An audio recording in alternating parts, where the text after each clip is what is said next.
Bom dia, meu nome é Edmar Santos e é um grande prazer estar falando com você mais uma vez. Tenho visto aqui no consultório frequentes visitas em função do uso de diuréticos para emagrecer. E isso é um problema sério, o problema não é brincadeira não. Porque a gente, na cardiologia, está familiarizado bastante com o uso dessas drogas, né? E a gente sabe que remédios implicam em efeitos colaterais. Né?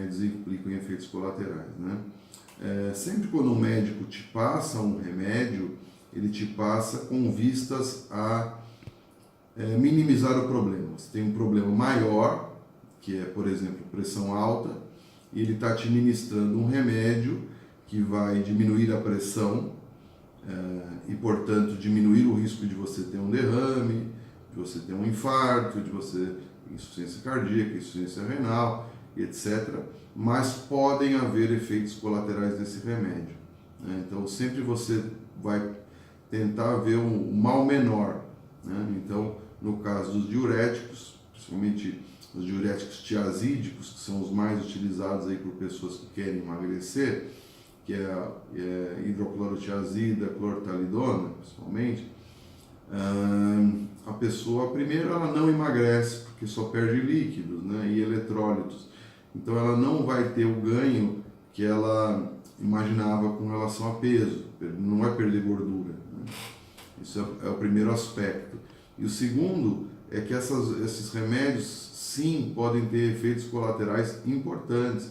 Por exemplo, aumento da glicemia, aumento da resistência à insulina, favorece uma situação futura de diabetes.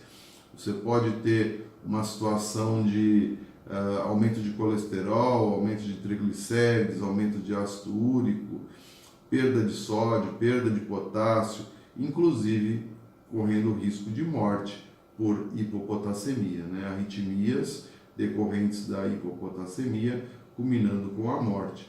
Então, sempre que você pensa em fazer um tratamento estético, de beleza, que queira perder peso, é que a maioria das pessoas, claro, precisam perder peso, às vezes por questões de saúde e tudo mais, mas tem que fazer isso com um profissional adequado, né? Uma pessoa que seja expert e nesse sentido, e o mínimo de remédios é o adequado, né? Essa é a minha opinião, tendo muitas complicações fruto disso, né? Inclusive outras medicações como sibutramina e as anfetaminas, que no passado eram muito mais usadas, mas que dão muita arritmia e que no final das contas, quando você pesa o risco e o benefício, acaba não sendo nem um pouco cabível o uso delas, porque evidentemente você é como se tivesse um carro dirigindo a 80 por hora e você coloca um carro a 200 por hora. Evidentemente vai aumentar a sua taxa metabólica basal, vai emagrecer de fato, só que o custo biológico é imenso e você vai fazer com que na suspensão do remédio, não dá para tomar a vida inteira esse tipo de remédio, além do que eles causam dependência, né? Tem efeitos colaterais devastadores. Quando você para, você engorda tudo de novo, porque o seu corpo ele é como se ele entendesse que no período de escassez ele precisa de mais nutrientes, então ele muda a sua taxa metabólica basal, ele diminui ela.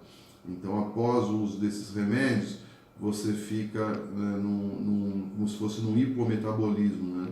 Num estado bastante lento e que não resolve o seu problema. Então, além dos riscos envolvidos com o uso desses remédios, você pode ficar gordo, porque continuar com obesidade, então não resolve. Então, o correto mesmo é uma mudança do estilo de vida. Isso eu sei que é chato, dietas milagrosas também não são muito eficazes, mas a mudança do estilo de vida para um estilo de vida mais saudável é o caminho mais adequado para você não ficar indo ao cardiologista com arritmias e correndo risco, inclusive, de morte ou de ter um AVC, que aí o problema é bem mais grave, né? Entre os transtornos psiquiátricos mais importantes estão aí a bulimia, tem, enfim, todas essas doenças ligadas a essa situação de doenças do comportamento alimentar, né? Então, se você tem um filho, uma filha que tem esse tipo de problema, fique atento, leve ele ao médico. É muito importante ficar atento a esse tipo de coisa, tá bom? Tenha um ótimo final de semana. Até breve. Tchau.